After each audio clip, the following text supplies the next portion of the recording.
Mesdames et messieurs, merci de nous suivre pour ce tour d'horizon de l'actualité dans nos régions, dont voici le sommaire. Tous ceux dont l'activité contribue à dégrader l'environnement ont obligation de reboiser. Un appel entendu par la société minière artisanale Santaba Sugurnoma qui, cette année, compte mettre 3000 plants en terre. Le ton a même été donné samedi dernier à Koper, dans la province du Yoba.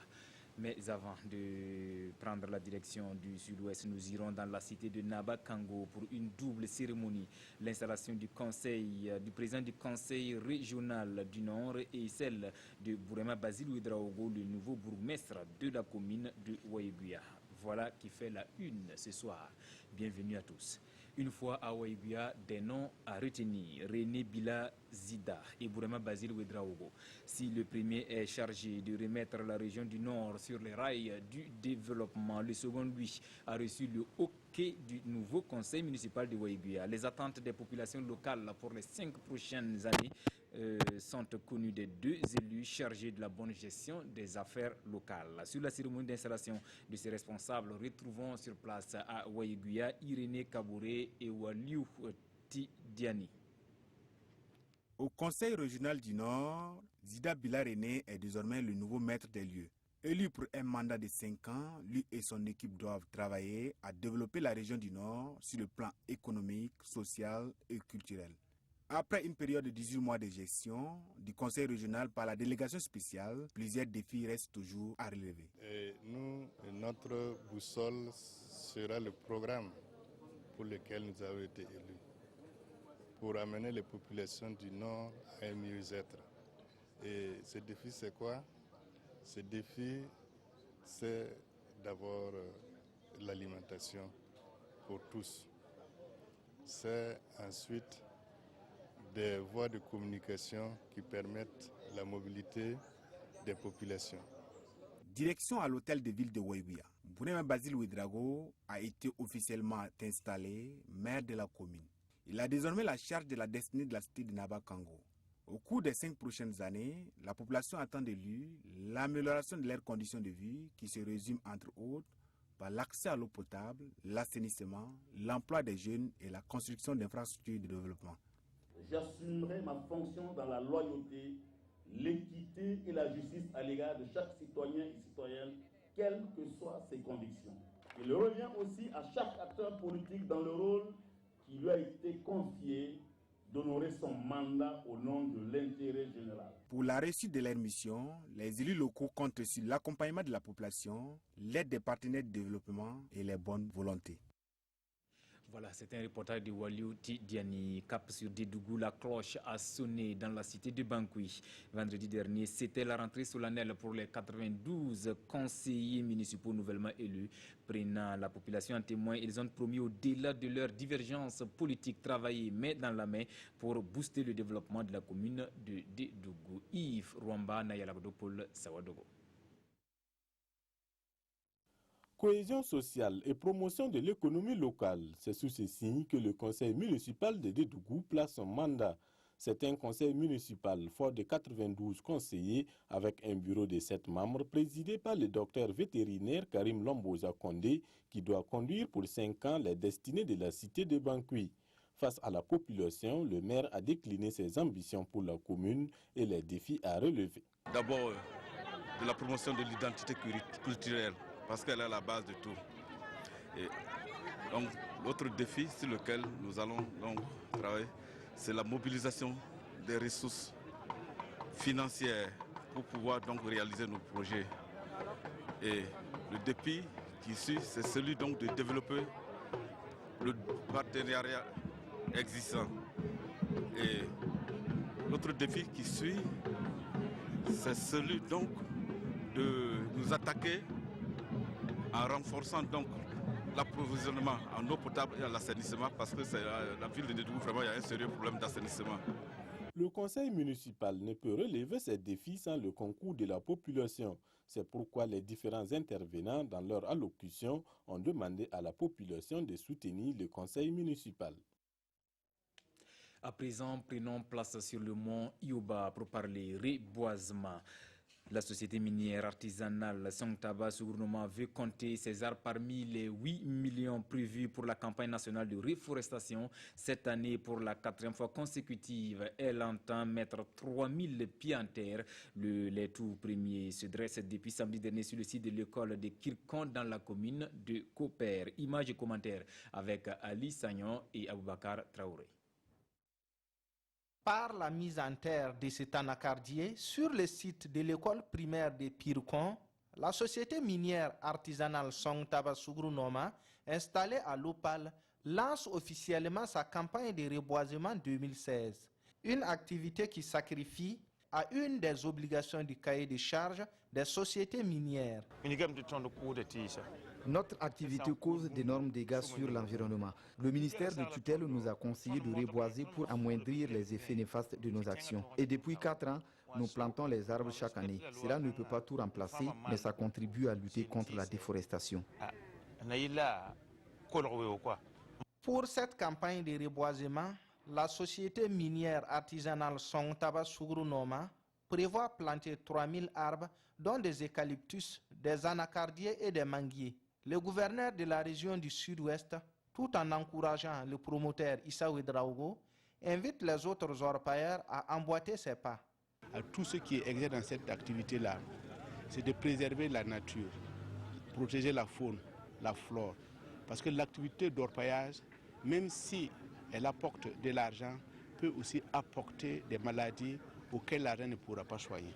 Le premier responsable du Sud-Ouest a donc appelé les orpailleurs à bannir l'utilisation des produits chimiques comme le cyanure dans l'extraction de l'or. On reste toujours en pays Lobi où l'on a célébré l'excellence à l'école primaire devenue une tradition. Initiée par la direction régionale de l'éducation nationale et de l'alphabétisation, cette journée de l'excellence a permis de récompenser une vingtaine d'acteurs du système éducatif du Sud-Ouest. Madou Ouedraogo et Isiaka Nana pour le compte-rendu. Le Ditanien entonné ici en chœur pour magnifier le mérite de tous les acteurs du système éducatif de la région du Sud-Ouest à cette journée dite de l'excellence. Et en ces moments de récompense et de reconnaissance, ce sont 12 élèves et 8 enseignants qui voient leurs efforts couronnés. Il n'y a pas de secret comme ça. Voilà, c'est pour dire que c'est l'amour du travail seulement. Il faut accorder de l'importance à tout ce que tu fais. Quand l'élève se sent aimé, voilà, il fait ce que le maître dit, il apprend.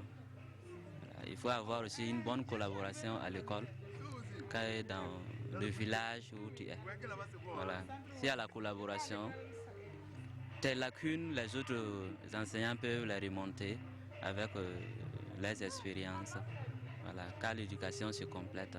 Et au-delà des récompenses, cette journée se veut une tribune qui participe à l'amélioration de la qualité de l'enseignement dans la région. C'est toute chose qui incite et motive à mieux faire. Donc, s'il n'y en a pas, on ne reconnaît pas le mérite. Ça veut dire qu'effectivement, ça n'incite pas, ça ne motive pas. Et bon, chacun peut produire des résultats qui ne seront pas pris en compte. Pour que nous sortions du sous-développement, il faut que l'école se porte bien, il faut qu'il y ait des enseignants consciencieux, sinon on ne peut jamais sortir du sous-développement. Tout part de l'école, tout aboutit à l'école. Pour cette année scolaire 2015 à 2016, le Sud-Ouest a enregistré un taux de réussite de 64,94% contre 70,64% l'année dernière. Des résultats en baisse de 5 points selon les premiers responsables de l'éducation nationale de la région et invite à être donc lancé à l'ensemble de tous les acteurs du système à s'engager davantage pour des résultats plus encourageants. Eux également ont su mettre en pratique ce qu'ils ont appris. Le groupe des lecteurs de la paroisse Saint-Jean 23, formé par la Convention des jeunes scientifiques à la fabrication du savon, eau de javel et vinaigre. Dimanche, ils ont exposé les produits qu'ils ont eux-mêmes fabriqués. Le point de Konsounou Koulibaly et Ibrahima Sanou avec la complicité de Mounir Akiri. Le groupe des lecteurs de la paroisse Saint-Jean expose ici son savoir-faire. Savon, eau de toilette, vinaigre, des produits fabriqués par ces jeunes. Au nombre de 20, ils ont été formés à l'initiative de la paroisse par l'Association des scientifiques du Burkina. Ils serviront de relais pour la formation d'autres jeunes. Nous sommes fiers d'avoir pu exposer ces produits à nos paroissiens qui les ont vraiment appréciés, qui ont presque tout acheté. Et nous avons en prévision d'étendre la formation à tous les paroissiens. Il s'agit pour le coordinateur des scientifiques du Burkina de mettre à contribution leurs compétences au profit du groupe des lecteurs de la paroisse. Aujourd'hui, on va acheter le savon au marché, on ne sait pas comment c'est fait. On va acheter le vinaigre au marché, on ne sait pas comment on fait. Donc, l'association a pour but de montrer à des groupes restreints comment produire du savon. L'initiative est saluée par les scientifiques du jour. Je n'ai plus besoin d'aller dans une boutique pour acheter du vinaigre. Parce que j'ignore la matière utilisée pour ces vinaigres. Pour les initiateurs, cette exposition est une occasion pour inciter les jeunes à s'investir dans la culture scientifique. Ils ont demandé aux autres jeunes de s'inscrire auprès du groupe des lecteurs pour d'autres formations. On referme cette édition à la mairie de Waiguia. Journalistes, reporters, on pensait qu'il n'avait Dieu que pour la collecte et le traitement de l'information. Et oui, cette fois, il a de la compagnie, celle de sa dulcinée aujourd'hui, sa femme, unie pour le meilleur et pour le pire. Notre confrère Moussaki de la RTB Nord vient de rompre avec le célibat.